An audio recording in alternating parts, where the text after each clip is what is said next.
ओम शांति। मैंने इतिहास में स्नातकोत्तर डिग्री प्राप्त करने के बाद कंप्यूटर कोर्स किया तथा कराटे चैंपियनशिप में गोल्ड मेडल तथा सिल्वर मेडल हासिल किया। पिताजी की इच्छा थी कि शादी से पहले लड़की नौकरी पर लग जाए तो किसी पर निर्भर न रहकर स्वाभिमान के साथ जीवन जी सकेगी। सिख धर्म के प्रति मेरी कट्टरता बहुत अधिक थी। सुबह नित नेम का पाठ, दोपहर में सुखमनी साहिब का पाठ, शाम को रहरास साहिब का पाठ और रात को कीर्तन सोहिला का पाठ करके फिर नींद करती थी। बीच में कुछ चालीसा पाठ भी शुरू किए रहती थी। जब तक गुरुद्वारे के प्रसाद से मुंह जूठा नहीं कर लेती थी तब तक कुछ खाती नहीं थी। एक दिन लगातार बरसात के कारण गलियों में कमर तक पानी बह रहा था। ऐसे में भी सबके मना करने के बावजूद मैं पानी को जैसे तैसे पार करके गुरुद्वारे में माथा टेकने गई। एक अन्य दिन तबीयत खराब थी। 6:30 बजे सुबह जब आंख खुली तो नित्यनेम का पाठ पूरा होने को था, अर्थात नींद में ही पाठ समय चालू हो गया था। इतनी पक्की प्रैक्टिस हो गई थी कि सुसुप्त अवस्था में भी मन में पाठ करने का काम चालू रखा था। ज्ञान मार्ग में आने पर जब सोचती हूँ कि आत्मिक स्थिति में रहने की प्रैक्टिस भक्ति के पाठों जैसी हो जाए तो विजय निश्चित है। एक दिन डाकघर में सरकारी नौकरी के लिए अर्जी दी। बिना किसी सिफारिश के मेरा चयन हो गया। नियुक्ति पत्र भी मेरे हाथ में आ गया, परंतु जब ज्वाइन करने कार्यालय गई तो अनएम्प्लॉयमेंट कार्ड मुझसे मांगा गया। वो तो था नहीं। इसी बात पर मुझे नौकरी नहीं दी गई। मैं गुरुद्वारे में जाकर गुरु नानक जी की तस्वीर के सामने बैठकर बहुत रोई, बहुत अरदास की। यदि नौकरी मिल जाती तो कुछ दिन और शादी से बच जाती, पर अब तो शादी करनी ही पड़नी थी। इसलिए मेरा मन पाठ और गुरुद्वारे से हट गया। मन को गहरी चोट लगी। मन में विचार चला कि मेरी कट्टर भक्ति यदि मुझे एक कागज का टुकड़ा भी ना दिला सकी तो वह किस काम की। मुझे याद है, एक बार मैं रात्रि को आयोजित शिव पार्वती विवाह समारोह में गई थी। मंच से घोषणा हुई कि जिसका शिव से बहुत प्यार है वो हाथ उठाओ। गोद के बच्चों के भी हाथ पकड़कर माताओं ने उठवा दिए, पर मेरे मन में था सिख धर्म सबसे ऊपर है। हमारे गुरुओं ने जितना सहन किया इतना अन्य किसी ने नहीं किया।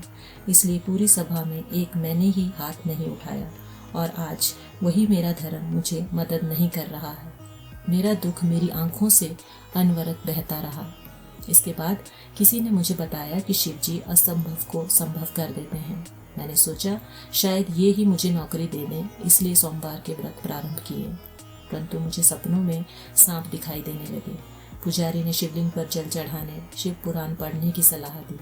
मैंने यह सब भी किया। बेलपत्र, अक, धतूरा, भांग, जल सब कुछ चढ़ाया, पर फायदा नहीं हुआ। और ही एक रात सपने में देखा कि शंकर जी मुझे मारने मेरे पीछे दौड़ रहे हैं। फिर मैंने सोचा इनसे तो गुरु नानक देव ही अच्छे थे, कम से कम मारते तो नहीं थे। यहाँ तो कभी सांप और कभी मार, अब क्या करूं? वास्तव में सपने तो अपनी मन स्थिति के प्रतिबिंब होते हैं। मेरा अपना जीवन उलझा हुआ था तो मुझे सपने भी उलझन में डालने वाले दिखते थे। बाकी कोई देवता किसी को मारे तो वो देवता कैसा? देवता तो गुण मूर्त और प्रेम मूर्त होते हैं। यह बात ज्ञान में आने पर समझ पाई हूँ। तीसरी बार शिव पुराण का पाठ पूरा करके मैं शिव भक्ति से भी उपराम सी हो गई। उस समय टीवी में सुधांशु महाराज का प्रवचन चल रहा था। मैंने सोचा क्यों ना इनको गुरु बना लूं। भगवान तो बात करते नहीं हैं, केवल पूजा पाठ करवाते हैं, फल देते नहीं हैं। गुरु से तो मार्गदर्शन भी मिलेगा, इनके माध्यम से ज्ञान और भगवान दोनों मिल जाएंगे। ऐसा सोचते सोचते आंख लग गई। समझ सकते हैं कि भगवान के सत्य परिचय के अभाव में एक भगत का मन कितना डामाडोल और स्वार्थ पूर्ति, इच्छा पूर्ति के भंवर में उलझा रहता है। अनेक प्रकार के अनुमान, कुशंकाएं, अंधश्रद्धा तथा अर्थहीन रीतियों का पालन करते करते वह हताश हो जाता है। मेरी हालत भी ऐसी ही थी, परंतु भगवान ने मुझे इस भटकन से बाहर निकाल लिया। कुछ समय बाद माता जी ने मुझे जगाया और एक पर्चा मेरे हाथ में थमाकर कहा, इसमें लिखा है कि शिव जी किसी के तन में आकर बोलते हैं। यह सुनते ही मेरी पूरी नींद उड़ गई। सुधांशु महाराज से बात करने का निश्चय समाप्त हो गया और सोचा क्यों न सीधा शिव जी से ही बात करके पूछूं कि मेरी मनोकामनाएं पूर्ण क्यों नहीं हो रही हैं। मैंने पर्चे वाला फोन नंबर मिलाया तो उधर से उत्तर आया कि कल आना। माताजी चिकित्सा विभाग में सेवारत हैं। उन्होंने अगले दिन छुट्टी ली और उनके साथ में ब्रह्मा कुमारी आश्रम पहुंच गई। आश्रम में पांव रखते ही मुझे महसूस हुआ कि लंबे अरसे के बाद मैं अपने घर पहुंच गई हूँ। सोफे पर बैठकर पहले तो मैंने घर जैसी भासना का आनंद लिया। सामने प्यारे बाबा का चित्र था। मुझे ऐसे लगा कि इनका कोई सोने चांदी का व्यापार है और ये मेरे बहुत नज़दीक है। इनको मैं अच्छे से जानती हूँ, पर इससे पहले कहाँ देखा है वो याद नहीं आ रहा है। आश्रम की बहनें ऊपर की मंजिल पर थी। मैंने उनसे पूछा, क्या ये बाबा ऊपर रहते हैं? अगर इस समय विश्राम ना कर रहे हों तो कृपया नीचे बुलाइए, मैं मिलना चाहती हूँ। बहन जी ने बताया, बाबा तो अव्यक्त हो चुके हैं। उन्होंने हमें अगले दिन से ज्ञान कोर्स प्रारंभ करने का समय दे दिया। जैसे ही सेंटर से घर पहुंची, पिताजी ने समाचार सुना दिया कि अमृतसर का भारतीय नौसेना में कार्यरत लड़का आपकी शादी के लिए चुन लिया गया है। 3 दिन बाद सगाई की रस्म भी होगी। मैंने भी आनाकानी नहीं की, ना चाहते भी हाँ कर दी, क्योंकि कोई और चारा ही नहीं था। नौकरी नहीं मिली तो शादी करनी ही थी, दुनिया का तो यही चलन है। सेंटर पर मेरा ज्ञान कोर्स चालू था। सगाई के अगले दिन मुझे वो पाठ पढ़ाया गया जिसमें मुझे बताया गया कि नौकरी और शादी के अलावा किसी भी कन्या के लिए एक तीसरा रास्ता भी है, और वो है आजीवन ब्रह्मचर्य में रहकर ईश्वरीय सेवा द्वारा वहाँ अपना जीवन देवी तुल्य बना सकती हैं। मुझे तो यही चाहिए था, पर अब क्या हो सकता था? बाजी हाथ से निकल चुकी थी। 7 माह बाद शादी होनी तय हो चुकी थी। दोनों घर तैयारियों में जुट गए थे और मैं अपने सच्चे साजन शिव को रिझाने में लगी थी कि शायद अब भी वो मुझे हारी हुई बाजी जिता दें, आजीवन पवित्र रहने का मेरा सपना साकार कर दे और कैसे भी आकर आत्मा पर पड़ने वाली इन बेड़ियों को काट कर मुझे स्वतंत्र कर दे। मैं आश्रम जाती रही, ज्ञान योग में आगे बढ़ती रही। खान पान की शुद्धता पक्की हो गई। माताजी ने कहा, यह शुद्धि अगले घर में ना निभ सकी तो क्या करोगी? मैंने कहा, तुम तो मेरी माँ हो, मेरी इच्छा पूर्ण कर दो। शुद्ध अन्न की, आगे जैसा माहौल होगा ढल जाऊंगी। चूंकि भगवान की पहचान मिल गई, सारी गुत्थियां सुलझ गई, जीवन की मंजिल मिल गई, इसलिए मैं ज्ञान मार्ग पर बिना किसी संशय के चलती रही। 3 मास बाद मुझे मधुवन योग शिविर के लिए जाने का स्वर्णिम अवसर मिला। वहां जाकर मुझे पक्का विश्वास हो गया कि हम देवता घराने के हैं, पुनः देवता बनने वाले हैं। भगवान पवित्रता के बदले सतयुगी दुनिया का राज्य भाग्य 21 जन्मों के लिए देने स्वयं आ गए हैं। तो मेरा मन अपवित्रता के लिए बांधे गए शादी के बंधन से छूटने के लिए छटपटाने लगा। मैंने वहीं आबू से ही अपने होने वाले साथी से फोन पर बातचीत की, ईश्वरीय ज्ञान का थोड़ा परिचय दिया और कहा, देखो, हम आपके लिए अपना घर परिवार सब छोड़ देंगे, तो क्या आप हमारे लिए इतना भी नहीं करेंगे कि हमें भगवान से मिलने में सहयोग दें? आप भी मिलें, मैं भी मिलूं, फिर हम सांसारिक जीवन जी लेंगे। भगवान की मदद का ऐसा चमत्कार हुआ कि इन्होंने हाँ कर दी। मैं कुछ आश्वस्त हुई, पर मन में शंका कुशंका का चक्कर तो चलता ही था। ज्ञान से भरपूर होकर आबू से वापस लौटी। एक दिन आश्रम से घर लौटते हुए रास्ते में एक चौराहे पर रुकी। बाबा के अलावा सारा संसार आंखों से मानो ओझल था। बाबा से ही सवाल जवाब की कड़ी जुड़ी थी। तभी मुझे बाबा की तरफ से एक आश्वासन मिला। बाबा ने कहा, बच्ची, मैं जानता हूँ मैं तुम्हें कुएं में धकेल रहा हूँ, लेकिन मेरा एक बहुत ही कीमती हीरा उस कुएं में कीचड़ में फंसा है। उसे वहां से निकालने के लिए तुम्हें कुएं में उतरना ही है, परंतु तुम्हारी कमर पर मैंने रस्सी बांधकर उसकी डोर अपने हाथ में ले ली है।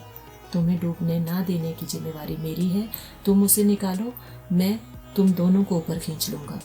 भगवान के इस आश्वासन से मैं आश्वस्त हो गई। जब स्वयं भगवान ने मुझे पवित्र रखने का वादा कर लिया तो मैंने खुशी खुशी शादी कर ली। किसी मंदिर में चलने वाले सत्संग की तरह बहुत ही सात्विकता से मेरी शादी हो गई। भगवान तो मेरे जीवन की डोर को पकड़े हुए हर पल मेरे साथ थे ही। पर्स में शिव बाबा का छोटा नाइट प्लग मैंने डाल कर रखा था। ससुराल पहुंचते ही मेरी अलमारी के सामान निकालने के लिए जब मामी सास को मैंने चाबी दी तो उसकी नज़र पर्स में रखे बाबा के नाइट प्लग पर पड़ गई। उसने पूछा, यह क्या है? मैंने कहा, मैं ज्ञान में चलती हूँ। उसने कहा, मैं भी 10 वर्षों से चलती हूँ, पर बांधेली हूँ। अच्छा, तेरे भोजन का प्रबंध मैं कर देती हूँ। मामी सास ने सारे परिवार को कह दिया कि मुझे तो 2 ही दिन रहना है। इन 2 दिनों में मैं बहू को अपने हाथ से बनाकर खिलाऊंगी। तुम तो सारा जीवन खिलाते रहना। और फिर वह बिना प्याज लहसुन का भोजन बनाकर ले आई। इस प्रकार जीवन की डोर थामने वाले प्रिय प्रभु ने उस अनजान घर में भी मेरे बिना सोचे ही शुद्ध भोजन की व्यवस्था करा दी। इससे ज्यादा उनके प्यार का और क्या सबूत होगा। मेरे युगल की बुद्धि की डोर भी भगवान ने बड़ी युक्ति से अपने हाथ में ले ली थी। हम दोनों ही कठपुतलियों की डोर अपने हाथ में पकड़े भगवान हमें झुला रहे थे। मैंने दृश्य दिखा रहे थे और अनुभवी बना रहे थे। संभाल की पूरी जिम्मेवारी प्रभु ने उठाई हुई थी। युगल शादी के लिए कार्यालय से छुट्टी लेकर जब अमृतसर आ रहे थे तो रास्ते में एक जगह सड़क पर मृत शरीर पड़ा होने के कारण यातायात रुक गया। उन्हें डर था कि इससे तो मेरी आगे की ट्रेन निकल जाएगी। तभी इनको याद आया कि मेरी होने वाली पत्नी किसी बाबा के बारे में बातें करती है। उन बाबा से बातें करके देखता हूँ, शायद मदद मिल जाए। उन्होंने खुद तो कभी पूजा पाठ किया नहीं, भगवान को कैसे याद करते हैं यह भी जाना नहीं। बस मन ही मन यही कहा कि बाबा आप कहाँ हो मुझे नहीं पता, लेकिन आप मुझे सहयोग दो। इतना कहते ही एम्बुलेंस आई, मृत शरीर को ले गई और जिस मार्ग के 8-10 घंटे तक भी साफ होने की संभावना नहीं थी वह पल में साफ हो गया। ड्रामा का यह दृश्य मेरी युगल की बुद्धि में भगवान के प्रति प्यार, विश्वास, श्रद्धा और समर्पण का भाव जागृत करने के निमित्त बन गया। उन्हें संकल्प उठा कि ऐसे बाबा को तो देखना चाहिए, जानना चाहिए, मिलना चाहिए। इस मदद के बहाने भगवान ने इनकी बुद्धि की डोर मानो अपने से कसकर जोड़ ली। शादी के दूसरे दिन अमृतसर के स्वर्ण मंदिर में मत्था टेकने जाना था। हम दोनों स्कूटर पर स्वर्ण मंदिर होते हुए आगे लॉरेंस रोड ब्रह्मा कुमारी सेवा केंद्र पर पहुंच गए। मेरे युगल का ज्ञान कोर्स वहां चालू हो गया। इनकी 10 दिन की छुट्टियां कोर्स करने में और नाते रिश्तेदारों से मिलने मिलाने में पूरी हो गई। अगली बार ये जनवरी 2003 में 15 दिन की छुट्टी पर आए। मुझे इसी समय का इंतजार था। मैं इनको लेकर मधुबन बाबा के घर आ गई। 18 जनवरी को दोनों बाबा से मिले। इस जन्म में तो इन्होंने भक्ति नहीं की, पर पूर्व की संचित भक्ति का फल इनको यह मिला कि गुलजार दादी के माध्यम से इन्होंने प्यारे बाप दादा को पहचान लिया। आज वो यही कहते हैं कि शुक्रिया बाप दादा का जो हमें अपनाया और बाल ब्रह्मचारी बनाकर रखा। बाबा ने मुझे कहा था, मैं तुमको हीरा लाने के लिए कुएं में उतार रहा हूँ। कितने सत्य सिद्ध हुए ये बोल। बिना भगवान की मदद के यह हीरे तुल्य आत्मा कैसे पवित्र रह सकती थी। अच्छा, ओम शांति।